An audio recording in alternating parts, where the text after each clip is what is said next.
There it is, exactly. But then it records. Shit, yeah. And if possible, can you take the microphone like this, probably? Yeah. Otherwise, it's gonna. Yeah, maybe that's the solution because I'm running into that problem at home too. Yeah. Like this? That's perfect. Like that, aiming down? Yeah, on your dick. Yeah, right. My dick makes no noise, I guarantee. It's breathing. My breathing dick. Yeah. All right. Should we just start? I mean, Yeah. Good. Yeah. What's up, everyone? Welcome to Coffee with Ola. Today with Devin Townsend. Yes. Welcome. Thank you, bro. And welcome to my home. I mean, last time we did a Coffee with Ola, but at NAMM. Yeah, the coffee wasn't nearly as good. No. And the it's Ola terrible. was much more tired.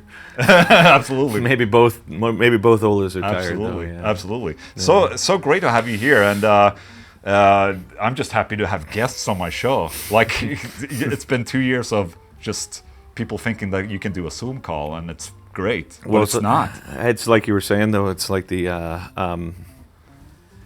amount that people think they know you is such that it's got to be exhausting as well. I know for myself as well. Like you, during the pandemic, I was pretty active on social media and things like this, to the point where when I finally came out again, I had misinterpreted how easy it would be to interact with people. Yeah. And all of a sudden I got on stage, I was like, holy fuck, there's like, people are real. These aren't just abstractions. And I think a lot of people just forgot how to behave too. Like so people weren't really ready when it all opened up. And it's like everyone's happy to be out and go to shows and have a good time. But it's also like everyone just forgot how to be a gentleman, I guess. Well, I guess there's also a certain amount of people that felt like no one's going to tell me what to do anymore. Yeah. And so they're just like, I'm going to park here. I'm going to go here. Fuck you. I'm living the life. I don't even care. I didn't die. And I'm like, all right, well, cool. So there's that now. But touring, this is maybe the third tour that I've done since it opened up again. Yeah. And I saw you guys in Gothenburg last year. I wasn't ready to tour then, man. Holy shit. It was a little bit weird. Oof. Yeah. It was like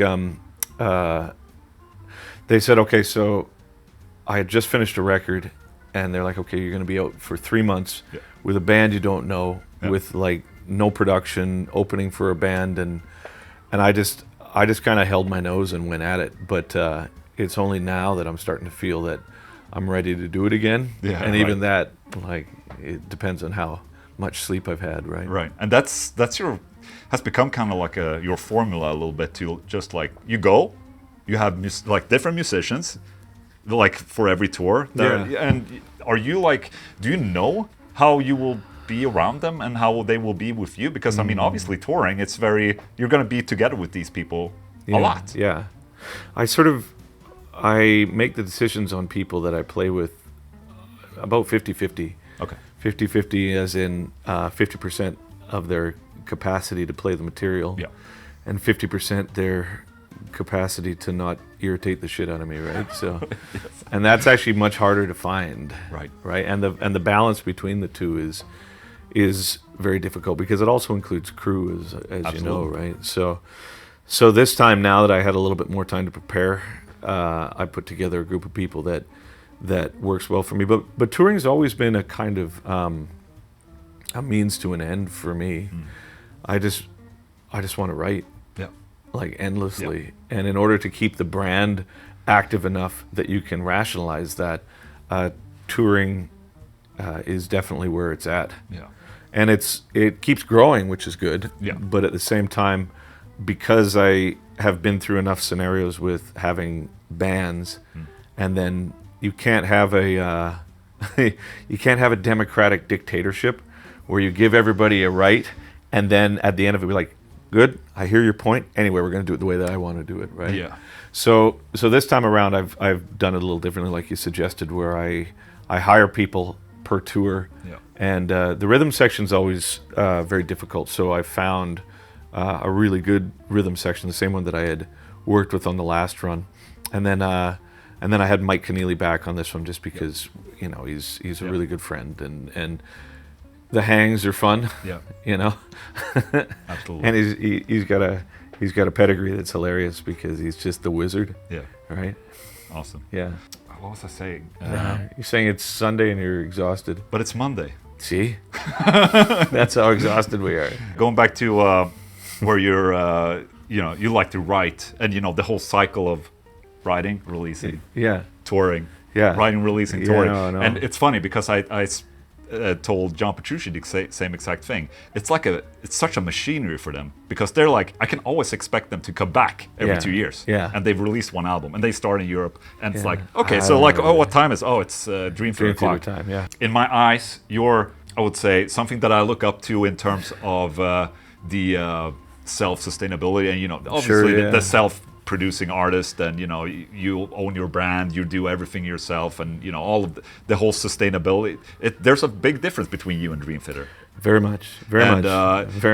It's I can imagine that it is a lot of work. It is, but I love it. It's like, I was talking to the last time we were out, we didn't have the sound that I wanted for a number of reasons, and so this time I got a sound person who's amazing and put together things the way that I wanted to, and I realized it's like, I've got guitars that are made specifically for the music that I write. Right. I've got...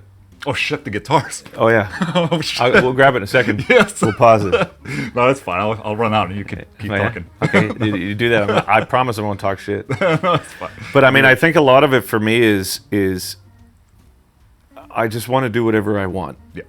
And I do. And I think a lot of the things that gets lost with that statement is because I work so much, people think that I'm compounding my own workload with things that aren't necessary. But for me, all the things that I do, I love it. Yeah. Like, I love it, man. And I love that it's like, now I've got, when I was a kid, I've always had a vision for the music. I'm like, I want to perform like this. I want it to sound like this.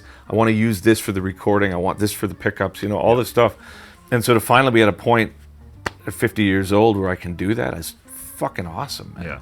It's awesome. I love it. And it's funny, sometimes you have to remind yourself that, because I think there's a certain amount of entitlement that comes with this as well, where after a while of doing it, you start thinking, oh, we have to, this is a shit part of the job, or waiting in airports is difficult, or, sometimes the social interactions that come with the job are exhausting, because some people really feed on the social aspect of the job, but I don't. I find it exhausting. I actually talked to a friend about that the other day. He's like, why don't you want to go out after the show? And I was like, dude, because I got this much energy in a day, and every person I meet goes like this, and I got to play a show. But that aside, I was thinking this morning about how amazing it is. And every day when I wake up, I'm like, man, I got this idea for this project. I got this idea for this musical thing. I got this idea for this product. I got this idea for this vision of whatever, like theatrical or orchestral or whatever. And to be in a position where the only thing that's stopping that from being actualized at this point is effort, is just an amazing place to be in. But I also recognize that I tend to get too excited and then fill up too much of my plate. Right. It's like the buffet on the ferry. Yep. I'm like, I want this and this and this, and at the end you're sitting in bed making weird groaning noises. Yeah. Which happened yesterday on the ferry, by the way. But it doesn't seem. But it doesn't seem like you have a problem with procrastination, in the sense that you're not finishing stuff. No. I mean, you constantly pump up albums and projects, and yeah. It seems that you have the formula figured out in a way. Well, so what I've been doing over the course of the past couple of years is setting up an organization for myself that I have people that I can delegate certain aspects of the work to. So I can say, okay, so if we have a prototype that we want to make, we've got somebody that can make the archetype in the through AI. We can see if this particular thing is working, and then we can have other people that can build it. Then we have people that do woodwork, and we have people that do pickups, and we have people that do orchestration. And so as soon as I have an idea, I'm just like bam, bam, bam, bam, bam, bam. You can send it to someone immediately. Totally, and then it's just over time. Things just start to evolve in the background while you're doing something else. Yeah, man, and it's like. But it's taken a lot of work over the past couple of years to sort of identify who I can trust enough to hand these things off to. I'm sure you have gone through the same thing, right? And there's missteps, but at the same time, there's also people that in my world that feel that the potential for a misstep is enough for them to not start. Right. But I feel that any success that I've had is because like yourself, it's like I failed enough times, and I'm not afraid of that anymore necessarily. So for every 3 failures, 5 failures, there's something that works. And at the end of it, I'm like, I still haven't lost that. Oh my God, this is fucking awesome. Yeah. You know what I mean? Like, I don't know about smarter, man. I'm more tenacious though, right? Yeah, right. But ever since I was a kid, I've always been of that mindset. It's like, well, life's short. Yeah. You're gonna die. So, try and make it as simple as on yourself as you can, while still being fascinated with the process. And I'm so fascinated with music, man. Like, I'm writing 3 or 4 different complete things right now that are, I fucking love them, man. It's just. Do you just let your, because that's also a thing you can see, like in your whole travel from early 90s and Steve I and all that to where you are today. It's really like a journey that seems that you don't really have any boundaries in a way. It feels like you're really writing the music you want to write. Oh my God! It's like you're not set to a genre, or you're just like, you hear the orchestration and then that's on there, and it's really artsy. Well, I mean, I think a lot of what I've also had to contend with is the fact that when I was younger, I always used to think, I'm not confusing. Yeah. Like, I'm not a confusing person. I'm really simple. And everybody goes, no, dude, you're fucked. And I'm like, no, I think I'm pretty straightforward. And then the older I get, the more I realize, I'm like, oh yeah, maybe I am what these people think. Maybe I am more confusing. Maybe I am. It's normal to you. But it is. You know yourself. So I think the biggest thing, I do know myself. Yeah. And that's the biggest thing, man. So now, one of the things that I have had to constantly remind myself of in order to actualize all these ideas, which the foundation of is I just think they're super fun. It's like awesome. Yeah.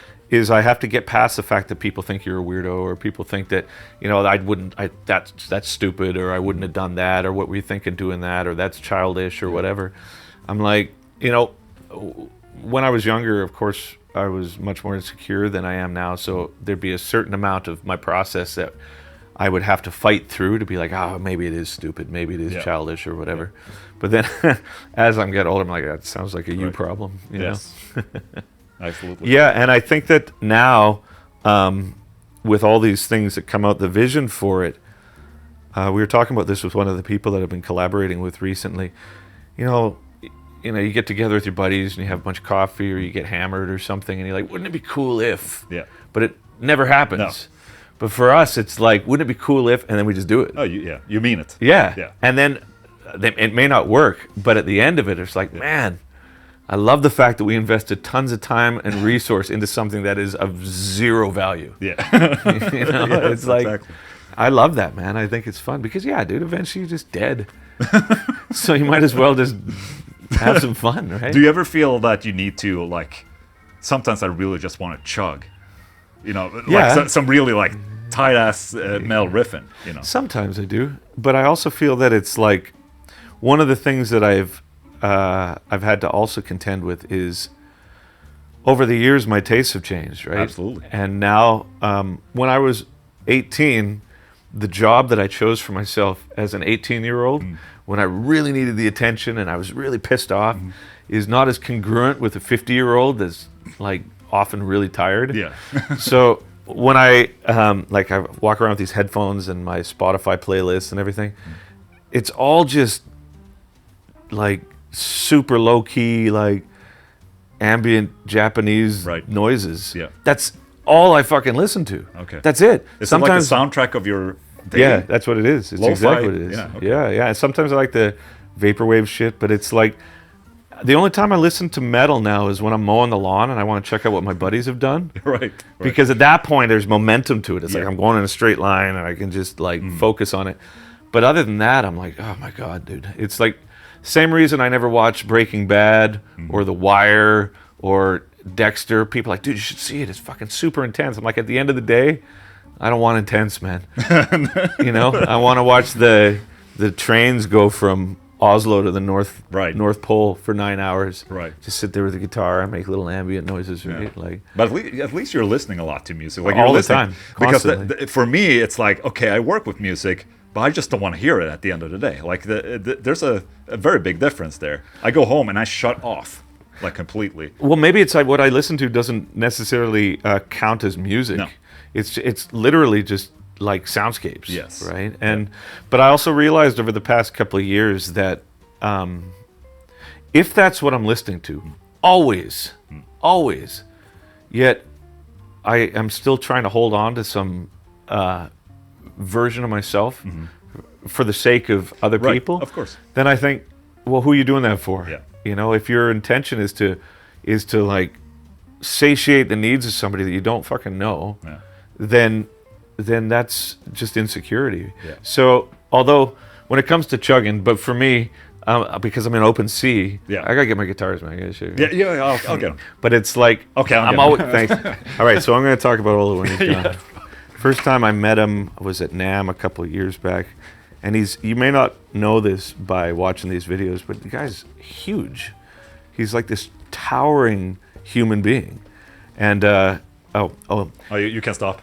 and he has a very wide penal helmet.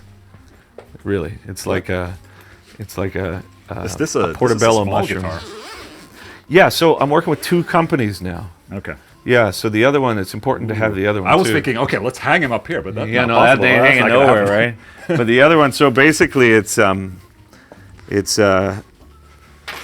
over the course of the pandemic, I got sent. Well, here I'll talk about it when it's going here. Anyway, yeah, he's got a huge penis tip, like enormous. Oh yeah. Here He's it got is. a urethra that We looks like talked a about garden this hose. guitar. Yeah. So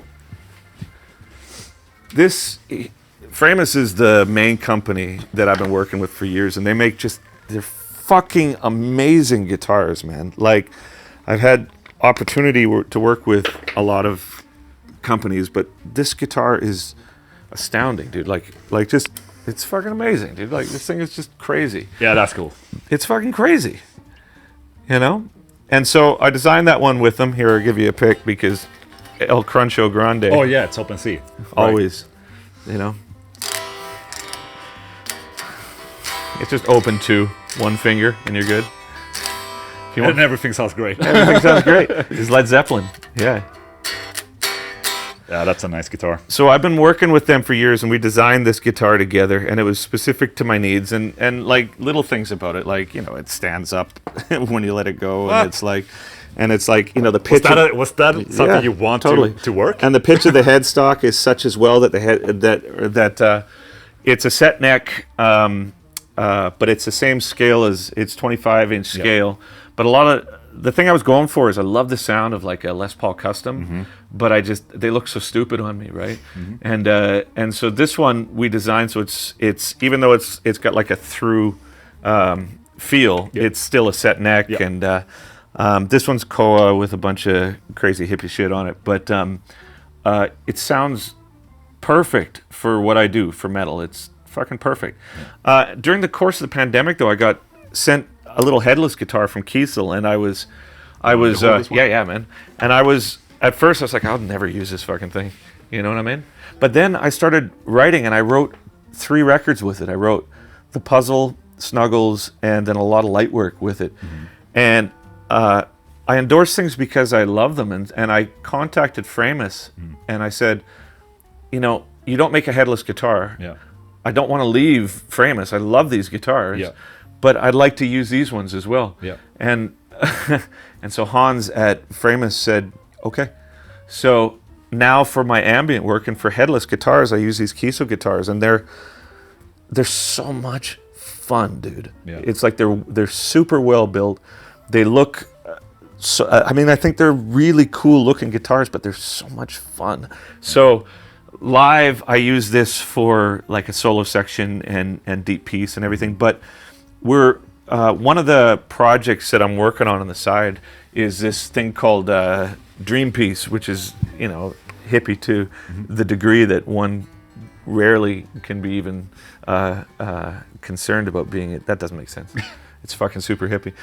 But I've got this ambient rig that I've been working on, and I've been putting out all these things slowly on YouTube of ambient work, and it's all these Kiesel guitars running through just a series of effects. And again, I endorse things because I love them, and I love this, and I love this. And they're very different utilizations. But, you know, for example, the thing I like about this is that I like doing this. Where I can just kind of like... Just chill. Yeah, you put it on the bus Yeah. and everybody's Right. kind of play one and the headstocks don't bump into anybody. Right. During the pandemic, while I was writing at home, I had this little couch set up and I had... That's really cool. It's awesome, dude. It's fucking awesome. Then on the side, I had all my delays, and I would watch these 10-hour videos of people just driving the trains to the North Pole from Oslo, right? Okay. And then I would just sit there and just fuck around, and then I had this little recorder. So anytime I made a loop I just record it, and then I'd store it, and then just keep playing, and then. By the end, I started thinking, man, this is really neat. And then I made all this music based on that guitar. So I think what's really interesting with whatever you end up using, and as you know, with like endorsements, it's so easy for people to be like, I endorse the chord chart, piece of cardboard or something. It's Right. like, just, Yeah. you don't. It's stupid, Yeah. you know?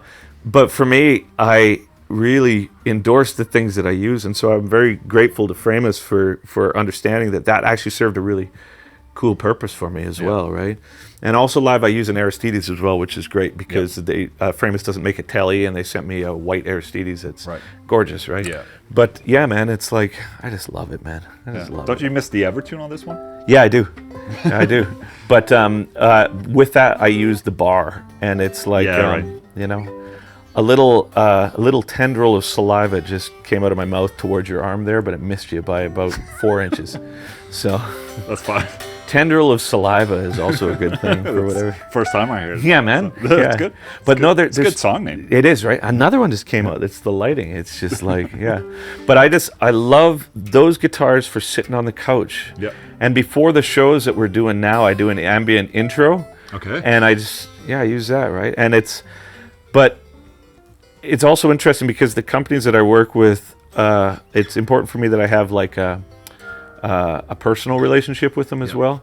And like Hans Peter and Marcus at Framus they've been so kind to me, and they've made me, 7-foot long guitars with smoke machines with the and spikes and yeah. Then I went to San Diego with Jeff and Chris at Kiesel and really had a great time, and I was able to say, this is why I use this. Yeah. Like the reason why this one was designed the way it was is because for the sake of the work that I do, it's like, that's what I wanted, right? Whether or not it works for other people, it's like, I'd love to say I care, but I kind of don't.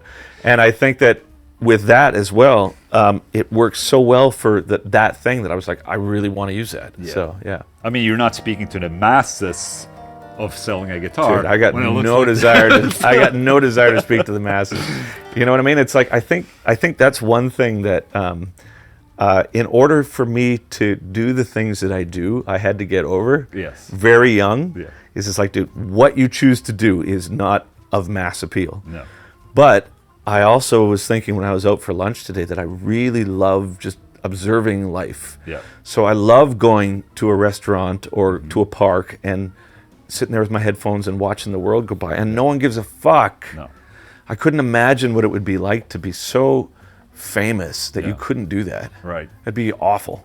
Yeah. So maybe there's a part of me that sabotages any potential success. Just like, I'm just like, this could be popular. All right, well, make it multicolored and put lights on it. But is that like a fear you have that you might become too famous? No, I think you have to let it go. Yeah. But I mean, it's rather than it being a fear, it's not an objective. Yeah. If I was to get successful on a larger degree based on doing whatever I wanted, that's fine. Yeah. But if it was, I have to fundamentally change what I do and straighten my teeth to do it, like, man. Right. Thank you, no. I hear you. That's funny because I'm currently straightening my teeth. Are you? Yes. Dude, but they look good though. Oh, thank you. Yeah. Well, I'm doing this Invisalign shit. Oh yeah, my son's doing that too. I saw something. Somebody put up a picture of me playing on one of the shows the other day. I don't know who it was, but they gave me a name that I thought, I could deal with it. They called me the Prague Goblin, and I was like, that's all right. That's great. Yeah, man. I think it's also like if you can get past the things that you think you need to be in order to do the things that you want to do, man. It's in a lot of ways at that point you're really free. And the freedom to do and be who I am is so much more important to me than whatever commercial considerations may be there, right? Yeah. Yeah, man. I love it. I love what I do. I fucking love you own doing your product. what I do. That's the thing. You own yourself and your product. Yeah. That has to be so revealing, like relieving. I would rather say. Yeah, but it's not because. I mean, you sold yourself. You haven't sold. You haven't. What do you call it? Sell out. You didn't sell out. You sold yourself, basically. Yeah, but the only reason it ever sold anything is just accidental, because I never really went out of my way to sell it at all. I was thinking the other day as well, the reason I do the things that I do is because fundamentally I'm in love with it. I'm in love with sound. I'm in love with conceptualizing things. I'm in love with the process. I'm in love with, and there a lot of that bullshit that comes along with it, like editing drums and all that sort of stuff, is a pain in the ass. But in order to get to that point, which I love so much, I mean, that's just part of the deal. Yeah. And when somebody said the other day, it's like, well, if you love it so much, why do you feel the need to sell it? And I'm like, well, everybody needs a job. I mean, I got a family. Exactly. Yeah. So if I can do this for a living, it's fantastic. Absolutely. It's fantastic. And throughout the process, there's been many moments where I've had to make decisions as to, well, if you do this, you can do that. Yeah. But I think, well, how much do you actually need, though?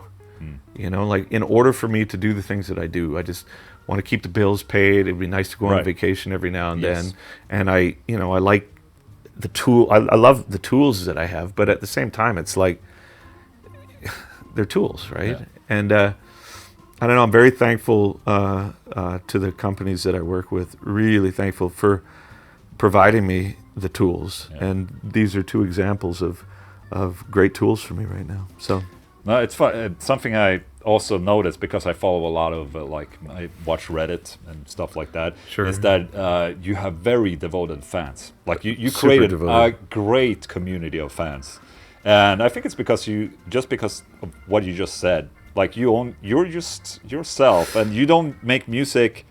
It's almost becoming religious. Like, you're a prophet in a way. Oh no, I'll leave that one. Thanks. What I would say, though, is I don't underestimate the audience's intelligence, and I think a lot of times we're asked to do that. Yeah. You know, it's like, I'll just re-release it with a different cover. You know, right. Malibu Stacy with a different hat. Yes, right. That's a great analogy. Yeah, and I keep thinking to myself, and so, like, I'm making this musical now, this Broadway style musical that's like, it's going to cost so much money to do it properly, and so when we're talking to investors about it, they're like, who would go see this shit? And I'm thinking, I honestly think that there is a portion of the audience that is underserviced, because they're just sold shit all the time. And my whole aesthetic idea for whatever I do is, I want to make something bananas or creatively free. That sounds a little less condescending, but with the same commercial quality. Yeah. You know, when I see like what they do with films and like orchestration for fucking Ant-Man, you know, like, I think I just want that. Yeah. But with something that's really interesting to me, and I'm fortunate to be surrounded by all these artists and creators that have got a breadth of experience making commercial art, so they can bring to the table those things. But the idea is to do it without the commercial tropes. Yeah. And I firmly believe that there is an underserviced portion of the audience that, if we can pull together all these artists and minds that have experience with that, it's like the most elegant middle finger, man. Yeah. You know what I mean? Just absolutely. Like, fuck you, here's something incredible. Yeah. Does it make sense? Probably not. I mean, it's like, but look at it. It's amazing. Yeah. And it's got 200 people singing. Yeah. I love it. I think a lot of times there's a misinterpretation of the work too, in that I'm just trying to be a jackass. But he's like, absolutely. Absolutely. I've seen that. Yeah, absolutely. But also, when I'm with my buddies, a lot of times we're just like, that's fucking funny. Yeah. It's funny. Yeah. Or on another level, the things that inspire the music for me, I've often been very hesitant to claim ownership of anything artistic, right? Like there's people that I know that got like a lot of bangles on their wrists, you know what I mean? Right. And here they'd be wearing sunglasses that are like, well, my music and of course, my art and all this stuff. But I've always kind of been of the thought that it's like it's the collective unconscious, and music exists regardless of who writes it. So your biases and your upbringings and your experiences allow you to sort of participate in those kind of vibratory experiences in ways that your entire objective becomes doing it justice, rather than claiming it in a sense. So with that, and I mean, how many times do you hit the mark? Almost never. But of the times that you do, it's like, yeah, man. Let's make it you gotta live awesome. You got to live a little too. I mean, take a couple of risks. Yeah, well, I'm pretty good with that. Yeah. Can you tell me a little bit about the like how did you end up with Steve Vai, like in the first place there in the beginning? Like, I got signed to Relativity Records for a project of mine at the time called Noisescapes, and that was before Steve. And then the A&R guy at the time, his name was Cliff Cultreri. He called me up. Well, I went to New York and we signed the deal, and then when I went home and I started recording, and he said, "There's another guy on our label, Steve Vai, that's looking for a singer." And of course, when I was a teen, I was all about passion warfare and all that. But it was also, at that age, you're cycling through identities so quickly that at that time I was like, I just want to be like Napalm Death and Godflesh. And then I descended into Steve's world, and he was just like, I think there's probably some moments where he was like, what the fuck? Probably still is. But we kind of fell into each other's world, and I think I learned a lot from him, and maybe he learned never to work with a 19-year-old again. But we're better friends now than we ever were, and he's a good person, man. I like him a lot. Do you ever like catch up with him? Oh yeah.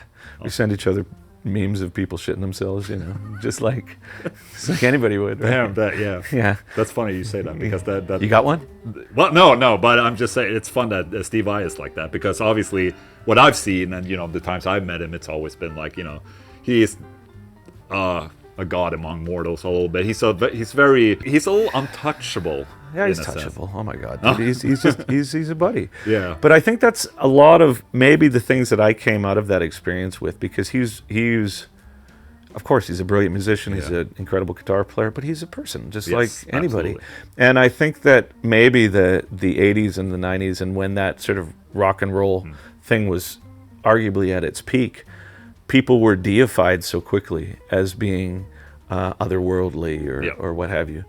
But for me, I find that, at least for my own work on a much smaller level, that's problematic. Like if people have assumptions of you, or they've made up an impression of who you are based off of what your strategically created public persona is, to me, at least for what I do, it's in opposition to the intent. Like the intent of what I do is to just try and be as open a receptacle for whatever I feel is appropriate for me to sing and write about. And it can be absurd, or it can be really serious, or it can be really emotional, or it can be really stupid. It's like, and in order to do that, I think it's important for me just to be who I am. I remember another quote I thought was amazing. It's like, if you always tell the truth about how you're feeling, then you never have to remember anything. Yes, of course. Yeah. So it's like if somebody says, anything about you. And so like if you're gonna lie all your life, you have to remember. You have to remember so many things. Yeah. So if people I remember when I first started going bald, my buddy was like, "You're bald," and I was like, "Yeah, I really am, man." It's like, and I think that if you know yourself, then you're gonna get out of your way easier, not effortlessly, but easier than if you're believing a bunch of shit about yourself. And I still do, of course, right? But for the most part, sorry. Oh, there you go. Sorry. No, I think it's because Steve Vai is one of the last guitar heroes. Kind of, he's on the same. Yngwie. I'm thinking, untouchables right now. Yngwie Malmsteen and him, and maybe not so many others in this world, or in the metal aspect, I would say. Maybe, yeah. He's my friend. Yes, that's good to know. That's what I know. That's cool. That's what I know. And he's amazing, of course, but he's my friend, right? And so that is where our relationship ended up. Yeah. As a 16-year-old, to hear that would have been pretty funny. But as a 50-year-old, there's much more collateral in that for me than anything else, man. And I think, the pandemic brought that to light more than anything else. It's like I know a couple of people in rock bands that were incredibly successful, but they were alone during the pandemic, because all of a sudden all the people that are cleaning the pool and making the dinner are just like, my parents are suffering, I'm out. And they're like, but I don't know how to do anything. So I think that I often gauge relationships now with like, okay, so in a zombie apocalypse, right, how are these people going to be, right? Yeah, exactly. Yeah. Do you have like a Judgment Day kind of plan? I hope wherever the bombs drop, I'm closest to it. That's exactly what I said. Exactly. Because I think to myself, if you end up surviving for another 6 months with the the most irritating people in the world, that's like, people like, I told you, I'm like, oh fuck, just count me out, man. Like, so tell me a little bit about Lightwork. It's changed. Yes, absolutely. Yeah. I saw a bunch of your videos on the YouTube channel going through the song by song, basically. Oh yeah. Very cool. Thanks. Yeah, Lightwork's another record I did. Yeah. I was thinking like, okay, let's promote it a little bit. Yeah, no. I actually really like it, and I think the record I really fucking liked, I put out before, and everybody thought it was bananas, right? Like, I put out this thing called The Puzzle, where it was, I had this box set with all this. Was that the 2 album? Yeah. Yes, did you see the box set? Yeah. Dude, it had a movie in it, and it had all these like these casts of like polymer characters that are supposed to represent like. So there's a little like the wounded inner child, and then it's surrounded by all the ego, and then there's the clergy, and there's guilt, and then there's like 60 people that were involved with it. And it was based on an ambient jam that everybody's ended up orchestrating, and then it became this metaphor that I thought was so fucking cool, man. And I put it out, and everybody was just like, what? So, but the fortunate thing is, it's like whatever I do, the next thing's inevitably going to be the opposite. Yeah. And so Lightwork was a reaction to the puzzle, because it was such a like claustrophobic, messy, chaotic piece of work, because that's where I was at. It was a pandemic. It was fucked. Yep. There's no linear trajectory to it all, and so that's what seemed so compelling to make. Yeah. And so after I did Puzzle, and I knew it, I put it out too. I was like, oh man, this is gonna bum a lot of people out, right? And it did. But as soon as it was done, I felt like when I sat with the guitar, because in the morning I sit with the guitar every morning, and I just drink coffee and I just write, like every morning.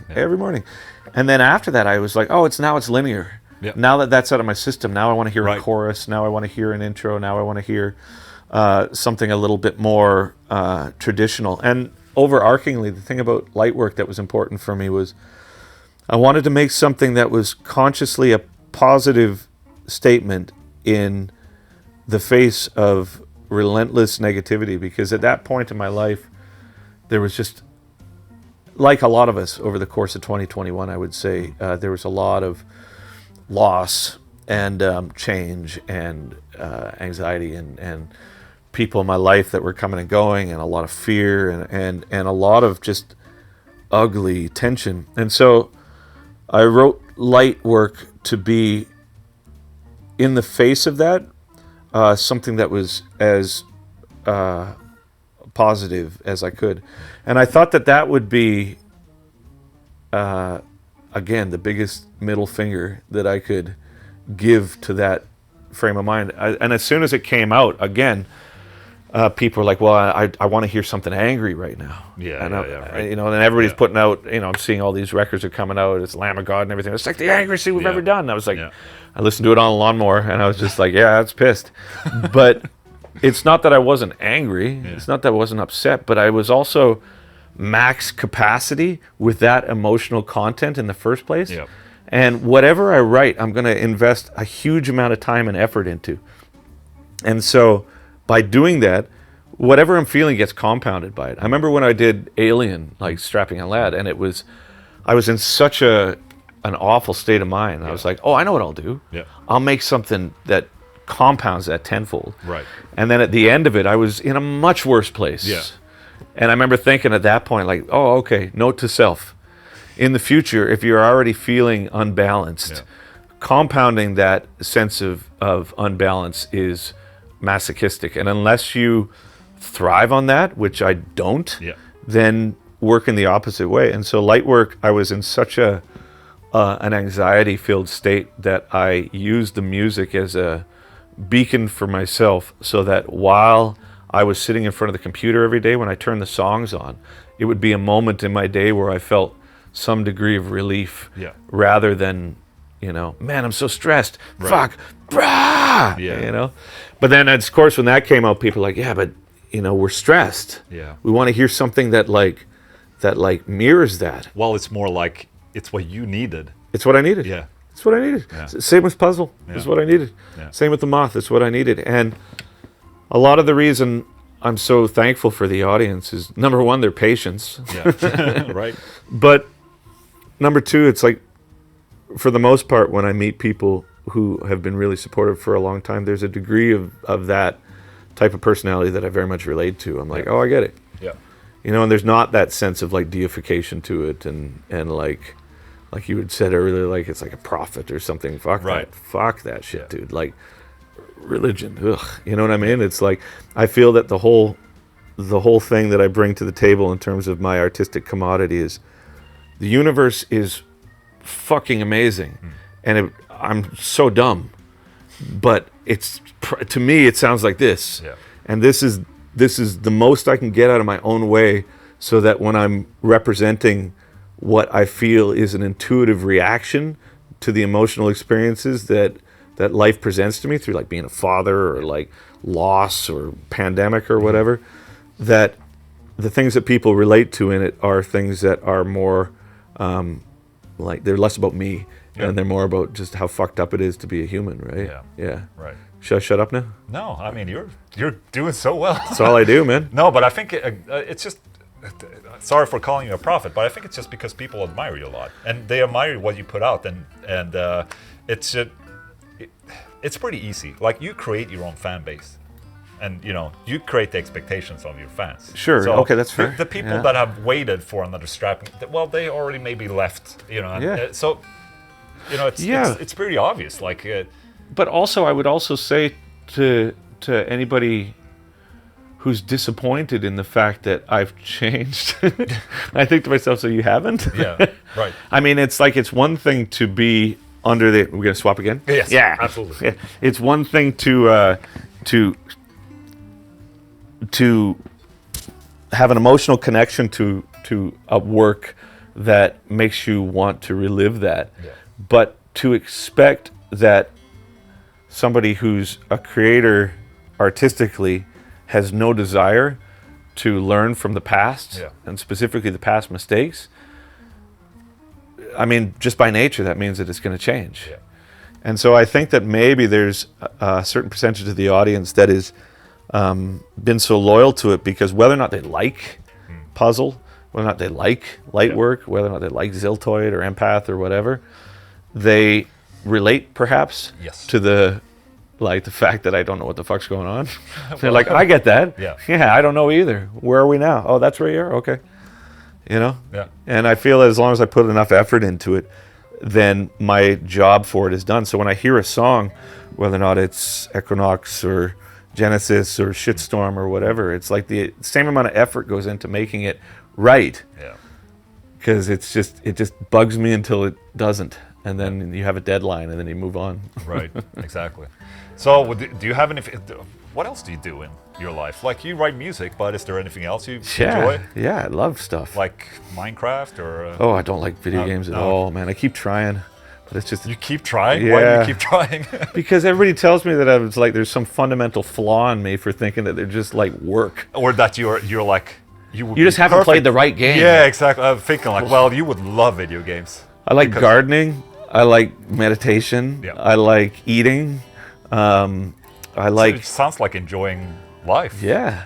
I like coffee. I like tea. Yeah. Sometimes I Obviously, like when you're playing video games, you're gonna get stressed out a little bit. Like you go and play Fortnite, you're gonna get shot by a 14-year-old in the face. Yeah, You know, they're gonna shoot me too. Yeah. Well, plus I remember always there was the whole you just haven't played the right game thing. Yeah. There's a guy who was always like, dude, you haven't played the right game. This one, and he puts it on. It's like some 75-inch screen, and I'm like, oh, this is horrible. It's a horror show. So much impression. Yeah, the guy's like, yeah, there was a guy that spent 6 months making sure that the horse's balls shrunk when it got cold. Yeah. Red Dead. Yeah, Red Dead. And I halfway through it, I'm like, that's the only thing that's interesting about this to me. Because they're like, well, we go here and you press a scope and it opens up this other thing. I'm like, that's fucking work. Yes. That's work. Yeah. That's not fun. Yeah. And it's the same thing I don't want to watch The Wire. The same reason I don't want to watch Breaking Bad. They're like, Right. you know what, man? I know you've had a really heavy day Yeah. and you've had interactions with all these people on an emotional level that you find draining. But at the end of the day, we're going to watch somebody melt a kid in a barrel of acid. I'm like, yeah, fucked, man.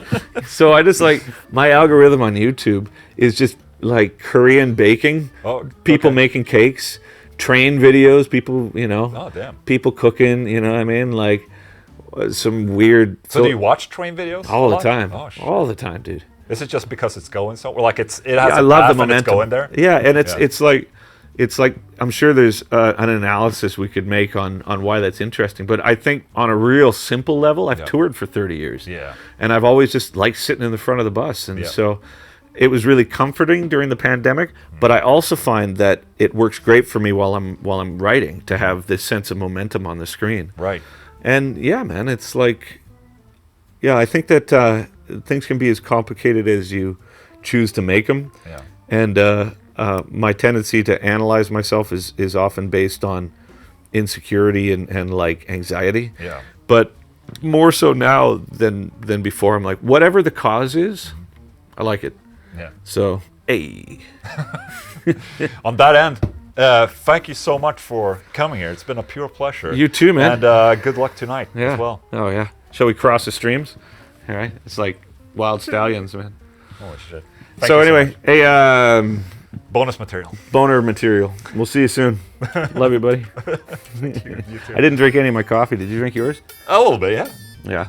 I've already had was enough. It bad? Yeah, I know. It's good, man. It's good. Oh, one thing before I go. You gave me a coffee mug a while back. Yes. It's awesome. I know. It was- I saw it on the stream. It was a perfect ratio. Yeah. Okay. Yeah. Do you want another one? Like to? I don't know if I need it.